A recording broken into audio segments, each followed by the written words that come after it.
할렐루야. 예수님을 기다리는 우리 가운데 하나님의 소망과 기쁨이 가득하기를 축복합니다.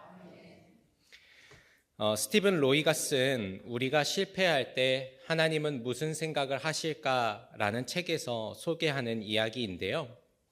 한 젊은 바이올리니스트가 굉장히 뛰어난 실력을 가지고 있었습니다. 그런데 정서적으로 상당히 불안감이 심해서 사람들 앞에 연주하는 것을 꺼려 했었대요. 하지만 많은 사람들이 워낙 실력이 좋으니까 권유를 많이 했답니다. 그래서 결국에는 런던의 큰 공연장에서 연주를 하게 되었는데 약 1시간 반 동안 바이올리니스트가 휴식 시간도 없이 아름다운 연주를 쫙 해서 마쳤다고 그래요. 멋진 연주가 끝나고 수많은 관객이 일어나서 박수로 막 화답을 했습니다. 그런데 어쩐 일인지 이 바이올리니스트가 인사하고 내려가는 게 아니라 두리번 하는 거예요. 그러다가 잠시 후에 인사를 하고 내려갔답니다.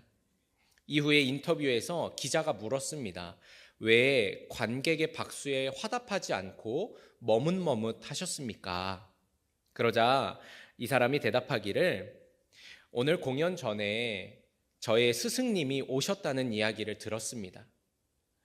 공연 내내 찾아봤지만 보이지 않았어요. 연주를 마치고 스승님을 찾았는데 발코니에서 환하게 웃으시고 박수를 치고 계셨습니다. 그 모습을 보고서야 저는 안심할 수 있었습니다. 이렇게 대답을 했다는 거죠. 이 이야기는 우리에게 참 중요한 메시지를 줍니다. 수많은 사람들이 나를 칭찬할지라도 정말 가치 있는 칭찬은 따로 있다는 거예요. 저는 칭찬에도 급이 있다고 생각을 합니다. 그리고 그 급은 칭찬을 하는 사람과 받는 사람의 관계에 따라서 결정이 되는 것 같아요. 예를 들면 오늘 저를 처음 보신 분이 아유 목사님 목소리가 참 좋으세요 그러면 기분은 좋지만 그다지 가슴에 담지는 않을 겁니다. 그런데 저를 잘 아는 장로님들과 권사님들이 오늘 저에게 말씀의 은혜 많이 받았습니다. 그러면 처음 본 그분의 칭찬보다는 조금 더 기뻐하고 마음에 담을 거예요. 그런데 그보다 더 좋은 칭찬이 있어요. 어느 날 아내가 저를 보고 여보, 난 당신이랑 살아서 행복해 라고 하면 하루 종일 행복할 것 같습니다. 그런데 그보다 더 좋은 칭찬이 또 있어요. 제 아들이 커서 아버지 존경합니다. 아버지 같은 사람이 되고 싶어요. 그러면 제가 어디까지 올라갈지 모르겠습니다. 이처럼 칭찬은 나와 먼 사람이 해주는 것보다 가까운 사람이 할 때 가슴에 더 와닿는 거지요. 그런 의미에서 성도에게 그 어떤 칭찬보다 더 큰 기쁨을 주는 칭찬이 있는데요. 바로 예수님의 칭찬입니다. 우리는 지금 대림절이라는 절기를 보내고 있습니다. 오늘 대림절 제4주인데요. 대림절은 단순히 성탄절을 준비하는 기간이 아닙니다. 조금 더 깊은 의미는 예수 그리스도의 오심을 기다리는 절기입니다. 위대한 신학자 칼 바르트는 대림절의 정체성이 기다림 그리고 기대라고 말했습니다. 플레밍 러틀리지 같은 학자들은 대림절은 어둠을 지나 빛으로 오시는 그리스도를 바라보는 절기라고 표현을 했어요. 결국 대림절은 성탄의 기억을 떠올리면서 다시 오실 예수 그리스도를 기다리는 시간이다라고 할 수 있습니다. 그래서 우리는 이 절기에 우리의 신앙과 삶을 조금 다른 각도로 점검해야 합니다. 우리 주님이 오시는 그날은 누군가에게는 기쁨과 소망의 날이지만 다른 누군가에게는 부끄러움과 수치의 날이 되기 때문입니다. 대체 누가 주님이 오시는 날에 기쁨을 누릴 수 있을까? 그건 바로 주님의 칭찬을 받는 사람들입니다. 오늘 우리가 읽은 본문은 예수님이 세례 요한에 대해서 칭찬하시는 장면입니다. 예수님의 공생의 기간 중 몇몇 사람들이 칭찬을 받았는데 그 중에서도 세례 요한의 칭찬은 아주 특별하죠. 누가복음 7장 28절에 내가 너희에게 말하노니 여자가 낳은 자 중에 요한보다 큰 자가 없도다.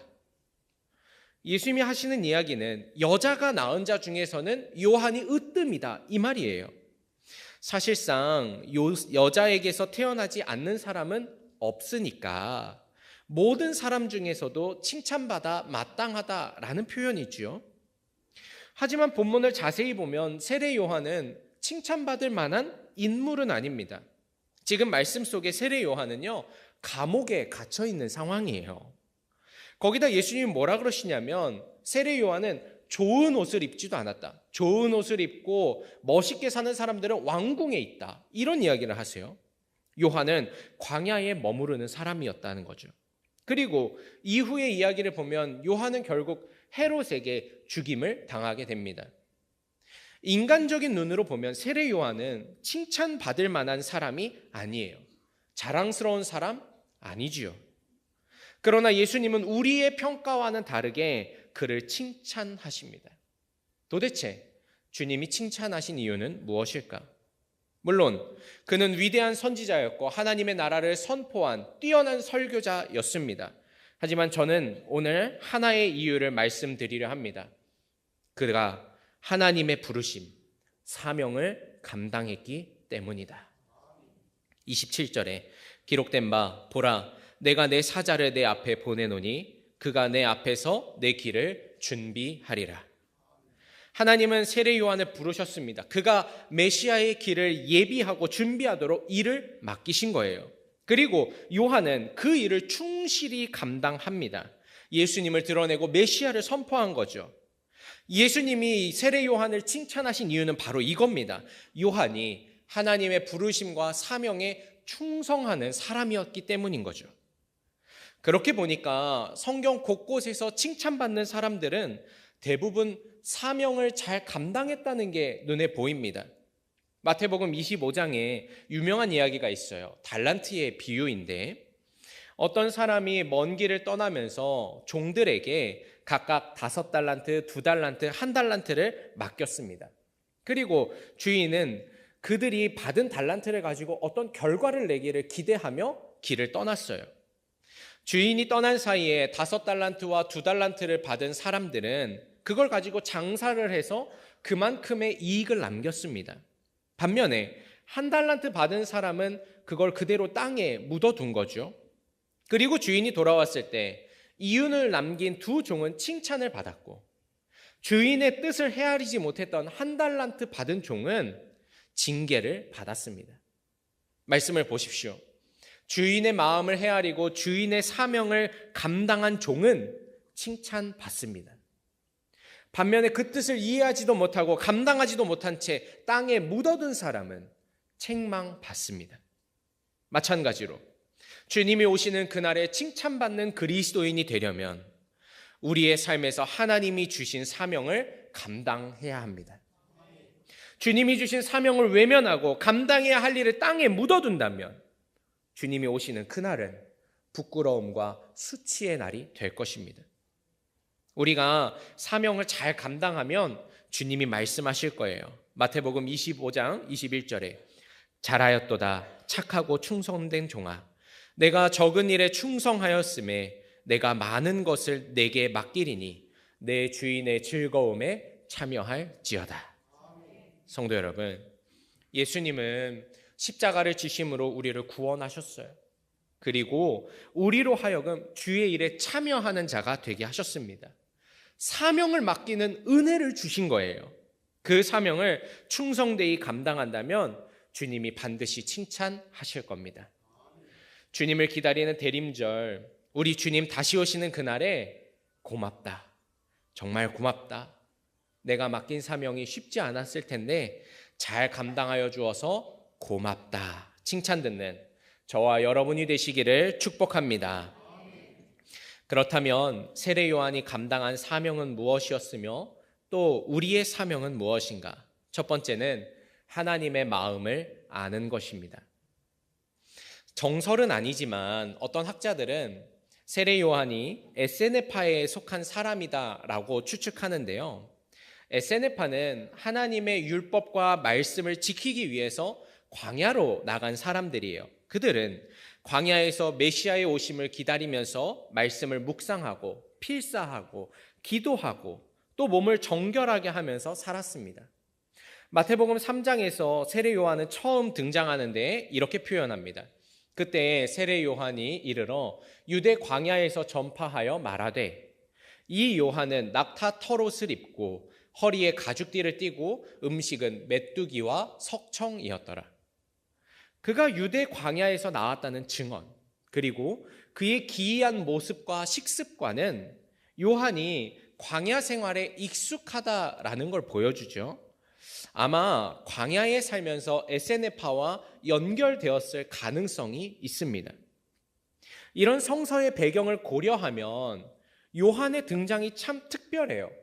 그는 이전까지 광야에서 소리 없이 머물고 살았습니다. 그러다 어느 순간 광야에 외치는 자의 소리가 되어서 등장했어요. 그리고 말씀을 전합니다. 왜? 어째서 사역을 시작했는지 이유가 기록되어 있지 않아요. 말 그대로 느닷없이 세상에 등장했습니다. 그저 짧은 견해로 추측해 보건대 세례 요한은 어느 시점에 하나님의 마음을 알게 된 것 아닐까?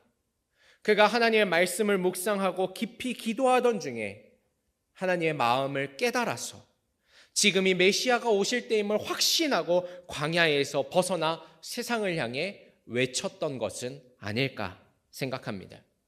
결국 그의 사명 또 그의 모든 사역은 어디서 시작했는가? 하나님의 마음을 아는 것이었습니다. 이후에도 세례 요한이 보여주는 모습은 그가 하나님의 마음에 상당히 민감했다라는 걸 보여주어요. 요한복음 1장 29절에 이튿날 요한이 예수께서 자기에게 나아오심을 보고 이르되 보라 세상 죄를 지고 가는 하나님의 어린 양이로다. 요한이 세례를 주고 있던 중에 한 사람이 다가왔습니다. 그가 누구인지 몰라요. 그의 이름도 몰라요. 뭘 하다 왔는지도 모르고 출신도 전혀 알지 못합니다. 하지만 요한이 이 사람을 보았을 때 그를 향한 하나님의 마음을 알게 되는 거예요. 그래서 말하는 거죠. 세상 죄를 지고 가는 하나님의 어린 양이다. 요한은 나사렛 예수를 본 순간 예수를 통해 이루고자 하시는 하나님의 역사를 깨달았던 것입니다. 이처럼 그는 어떤 일을 하기 전에 먼저 하나님의 마음을 살피고 알아채는 사람이었어요. 이는 요한만의 이야기가 아닙니다. 선지자 이사야는 하나님 앞에 소명을 받을 때 하나님의 음성을 듣습니다. 하나님이 이사야 6장 8절에 말씀하세요. 내가 또 주의 목소리를 들으니 주께서 이르시되 내가 누구를 보내며 누가 우리를 위하여 갈꼬 하시니 그때에 내가 이르되 내가 여기 있나이다 나를 보내소서. 말씀을 보니까 이사야의 사역은 그의 열정에서 시작된 게 아닙니다. 하나님의 마음을 아는 것에서부터 시작을 했다는 거예요. 하나님의 마음에 반응했을 때 놀라운 말씀이 터져나오고 사역이 시작되었다는 겁니다. 그 외에 수많은 선지자, 수많은 믿음의 선배들은 언제나 하나님의 마음을 알고 살피는 것을 중요하게 여겼습니다. 많은 사람들이 사명이라고 하면 어떤 일, 역할, 미션, 활동과 같은 실제적인 일들을 떠올립니다. 그러나 사명을 단순히 일로 접근하기 시작하면 반드시 실패합니다. 반드시 금방 지칩니다. 반드시 상처 입습니다. 우리는 기억해야 됩니다. 사명의 핵심은 일이 아닙니다. 활동이나 역할이 아닙니다. 사명을 비롯한 기독교 신앙의 모든 활동의 중심은 하나님입니다. 하나님의 마음을 살피지 않는 사역, 하나님의 뜻을 모르는 사명은 아무리 좋은 결과가 있고 멋진 열매가 있더라도 실패입니다. 따라서 우리가 감당해야 하는 가장 첫 번째 사명은 무엇인가? 하나님의 마음을 아는 것이다. 조금 더 강조해서 말하면 우리에게 하나님의 마음을 아는 것보다 더 중요한 사명은 없다. 어린 시절 어머니의 생일 선물을 산 적이 있었어요. 제가 담임 목사님만큼은 아니어도 그래도 효자라고 자부하거든요. 코 묻은 돈을 하나 둘 모아가지고 뭘 샀냐면 좋은 걸 해드리고 싶어서 화장품을 샀습니다. 로션이었는지 스킨이었는지 기억은 안 나요. 어쨌든 화장품을 그때 뉴코아였나 거기서 야탐 뉴코아였던 것 같아요. 거기서 사서 어머니가 좋아하시겠지 하는 부푼 기대를 안고 선물을 드렸습니다. 근데 어리니까 모르잖아요. 화장품이 아무거나 쓰면 안 되잖아요. 지성이 있고 건성이 있고 여러 가지가 있잖아요. 피부에 안 맞는 게 있습니다. 근데 제가 들고 간 화장품이 어머니랑 안 맞았던 거예요. 결국에는 그 선물을 바꿔야 하는 기억이 납니다. 그때 제가 굉장히 실망했습니다. 그래서 지금도 화장품은 선물을 안 합니다. 마찬가지인 것 같아요. 나는 열심히 준비합니다. 최선을 다해서 섬겨요. 수고도 하고 헌신도 하고 노력도 많이 했는데 만일 그 일이 하나님의 마음과 맞지 않으면 정작 하나님이 오셔서 넌 대체 뭘 한 거냐라고 하시면 그 사명에 대한 실망감, 실패감은 너무 클 것 같습니다. 성도 여러분, 세례 요한의 첫 번째 사명은 하나님의 마음을 아는 거였습니다. 마찬가지로 우리도 하나님의 마음 아는 것을 첫 번째로 삼아야 합니다. 그래서 모든 사역은 기도와 말씀에서 시작해야 됩니다. 교회와 성도는 어떤 일을 하기 전에 기도를 통해 말씀을 통해 하나님의 마음을 깨닫고 분별해 가야 합니다. 여기서 시작해야 됩니다. 그래서 교회가 기도합시다, 말씀을 읽어야 됩니다, 강조하는 것이지요. 그래서 성도의 하루가 기도와 말씀으로 시작해야 된다 말하는 것입니다. 이것이 우리에게 주어지는 사명입니다. 주님 오심을 기다리는 가운데 우리가 주님의 마음을 아는 자리에 서기를 소망합니다. 이를 위해서 더 깊은 기도로 나아갑시다. 특별히 25일 성탄절까지 며칠 남지 않았는데요. 무엇보다 더 깊이 기도하시기 바랍니다. 더 말씀 읽으시기 바랍니다. 여기서 시작할 때 우리가 칭찬받는 그리스도인이 되리라 믿습니다. 두 번째, 우리의 사명은 예수 그리스도를 드러내는 것입니다. 요한복음 3장을 보면 예수님이 요한의 근처에서 자리를 잡고 세례를 베푸는 사역을 하십니다. 그러자 요한의 제자가 와서 그래요. 선생님, 예수라는 사람이 근처에서 세례를 베푸니까 사람들이 그쪽으로 더 많이 갑니다. 좀 멀리 떨어지라고 얘기를 할까요? 제자의 말이 일리가 있지요. 그러나 이 제자는 요한이 왜 세례를 베푸는지, 왜 여기 머물고 있는지, 그가 왜 이 사역을 하는지 전혀 이해하지 못하고 있었습니다. 세례 요한이 이렇게 답해요. 내가 말한 바 나는 그리스도가 아니요 그의 앞에 보내심을 받은 자라고 한 것을 증언할 자는 너희니라. 신부를 취하는 자는 신랑이나 서서 신랑의 음성을 듣는 친구가 크게 기뻐하나니 나는 이러한 기쁨으로 충만하였노라. 그는 흥하여야 하겠고 나는 쇠하여야 하리라 하니라. 요한이 하는 말이 무엇인가? 내가 흥하고 내가 어떤 높임을 받기 위해서 지금 이 사역과 사명을 감당하는 게 아니라 나는 그리스도를 높이고 그리스도를 드러내고 하나님의 영광을 나타내기 위해서 지금 이 일을 하고 있다 말하는 것이죠. 사이먼 시넥이라고 하는 사람이 왜로 시작하라 라는 책에서 세 가지 핵심을 알아야 성공한다고 말합니다. 첫 번째는 what입니다. 무엇을 하고 있고 무엇을 만들고 있는지를 알아야 된다. 두 번째는 how, 이걸 어떻게 만들어야 되는가, 어떤 원리로 이 일이 되어지는가를 알아야 된다. 그리고 마지막은 why, 왜 해야 되는가, 왜 우리 제품을 사야 하는가, 이 일의 목적과 의미는 무엇인가를 알아야 된다는 거예요. 그리고 저자가 그래요. 이 중에 why가 제일 중요합니다.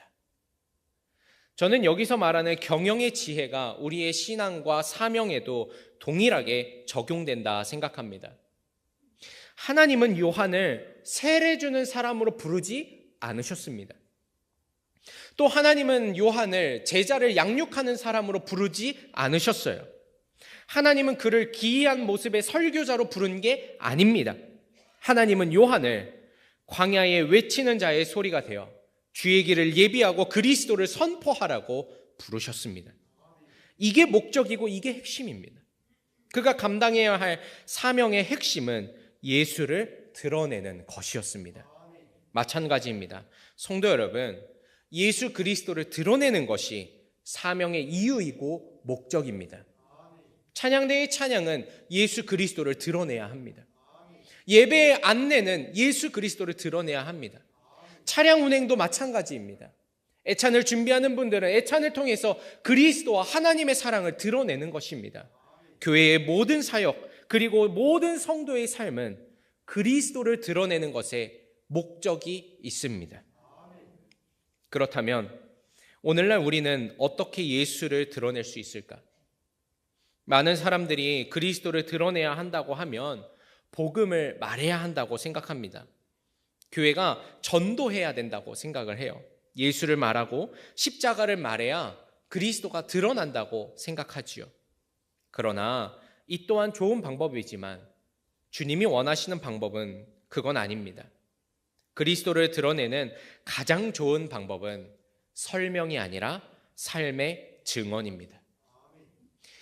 예수님이 제자들을 부르실 때 계속해서 하셨던 말씀은 너희는 나를 따르라 하는 겁니다. 주님은 나에게서 배우라 하신 게 아니라 나처럼 기적을 행하라 하신 게 아니라 거절도 못하는 순한 사람이 되라는 게 아니라 나를 따르라. 나처럼 말하라. 나처럼 행동하라. 나처럼 섬겨라. 나처럼 사랑하라 말씀하셨습니다. 우리가 어떻게 예수를 드러낼 수 있는가? 예수님처럼 살아야 합니다. 참된 제자가 되고 예수님을 닮아가야 됩니다. 우리도 예수님처럼 세상의 빛을 이 땅에 비추어야 합니다. 주님이 이렇게 말씀하셨습니다. 마태복음 5장 16절에 이같이 너희 빛이 사람 앞에 비치게 하여 그들로 너희 착한 행실을 보고 하늘에 계신 너희 아버지께 영광을 돌리게 하라. 주님은 스스로를 보고 빛이라고 하셨습니다. 그리고 주님을 따르는 우리에게 너희의 빛을 나처럼 드러내라고 이야기를 하시는 겁니다. 하나님께 영광을 올려드리고 하나님의 기쁨이 되는 성도와 교회는 예수님처럼 살아가는 성도와 교회인 줄로 믿습니다. 그렇습니다. 우리 모두의 사명은 예수 그리스도를 드러내는 것, 하나님께 영광을 올려드리는 것입니다. 얼마 전 1층 로비에 있는 역사 게시판을 보다가 질문이 생겼습니다. 기록에 따르면 본래 광희문교회가 1897년에 남송현, 그러니까 지금의 한국은행 자리에 세워졌다 그래요.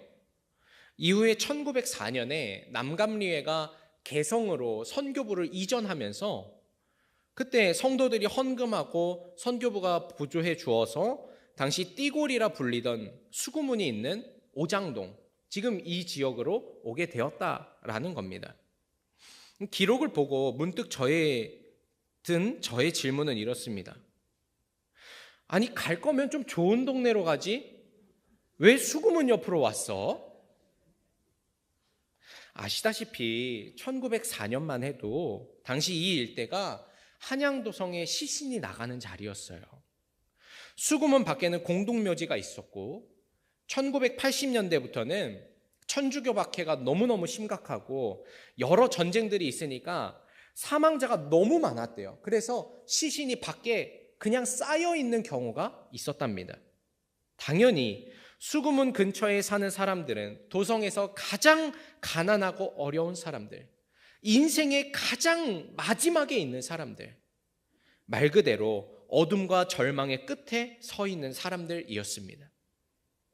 실제로 우리 광희문교회 1층 정문에서 딱 나가서 왼쪽으로 쭉 내려가면은 아리랑 고개라고 있어요. 아마 오래 사신 분들은 아실 텐데 원래 이름은 아리아리 고개였답니다. 아리아리, 멀고 먼이라는 뜻인데 옛날부터 상여가 그 길을 지나서 수구문 밖으로 나갔기 때문에 돌아오지 못할 만큼 멀고 먼 길이라 그래서 아리아리 고개, 지금은 아리랑 고개로 바뀌었다라는 거죠. 다시 말해 당시 수금은 이 일대는 어떤 곳이었는가? 죽음에 잇대어 사는 사람들이 모인 곳이었습니다. 그러니까 더 이상해요. 아니, 교회가 이사를 갈 때 좀 좋은 데로 가야 되잖아요. 재개발되는 데로 가야 되잖아요. 재정이 부족해서인지 뭔 이유인지는 모르지만 빈민촌, 죽음이 가득하고 활력도 소망도 없는 이곳으로 대체 왜 왔냐는 것입니다. 이유를 찾다가 끝끝내 못 찾고 저 혼자 곰곰이 생각하면서 상상을 해봤습니다. 학설은 아니고 소설입니다. 당시에 교회가 이전을 한다 그러면 성도들이 모여서 회의를 했을 거예요. 어디로 가자, 저기로 가자. 그럴 때 혹시 누군가가 그러지 않았을까? 지금 한양도성에서 예수님이 가장 필요한 사람들이 누구일까요? 이 성읍에서 가장 절망에 빠진 사람이 누구일까요? 우리 그 사람들이 있는 곳으로 갑시다. 어쩌면 광희문교회는 죽음에 잇대어 사는 이들, 어둠 속에 살아가는 이들에게 예수의 복음을 전하고자, 생명의 빛을 바라고 소망을 전하고자 이곳으로 온 것이 아닐까. 나병 환자에게 다가가신 예수 그리스도, 죽은 나사로를 부르시는 예수 그리스도, 외면당한 사마리아 여인에게 말을 건네시는 예수 그리스도를 세상에 보여주려고 어둠에 임하신 빛처럼 광희문교회가 당시에 가장 어둡고 습한 이 자리로 온 것은 아니었는가? 성도 여러분, 우리가 이 신앙의 터 위에 발을 딛고 서 있습니다. 무엇을 해야 합니까? 예수 그리스도를 드러내는 가장 위대한 사명을 감당해야 합니다. 바라기는 우리 모두가 빛의 자녀가 되어서 그리스도를 드러내기를 소망합니다. 바울이 말한 것과 같이 그런즉 너희가 먹든지 마시든지 무엇을 하든지 다 하나님의 영광을 위하여 하라. 우리가 예수를 드러낼 때 주님이 가장 기뻐하시리라 믿습니다. 예수님처럼 빛으로 살아가는, 빛의 사명 감당하는 저와 여러분이 되시기를 축복합니다. 주님은 세례 요한에게 여자가 낳은 자 중 가장 큰 자라 하십니다. 왜냐하면 그는 하나님의 마음을 알고 그리스도를 드러내는 사명을 감당했기 때문입니다. 주님의 오심을 기다리는 이 대림절, 그저 기쁨과 소망이 아니라 우리에게 맡기신 사명을 감당하는 저와 여러분 되기를 소망합니다. 그때 우리는 간신히 구원받는 자가 아니라 주님이 오셔서 칭찬하시는, 주님의 자랑이 되고 기쁨이 되는 성도와 교회가 되리라 믿습니다. 아마 주님 이렇게 말씀하실 것 같아요. 마태복음 25장 21절의 말씀 다 함께 읽어보겠습니다.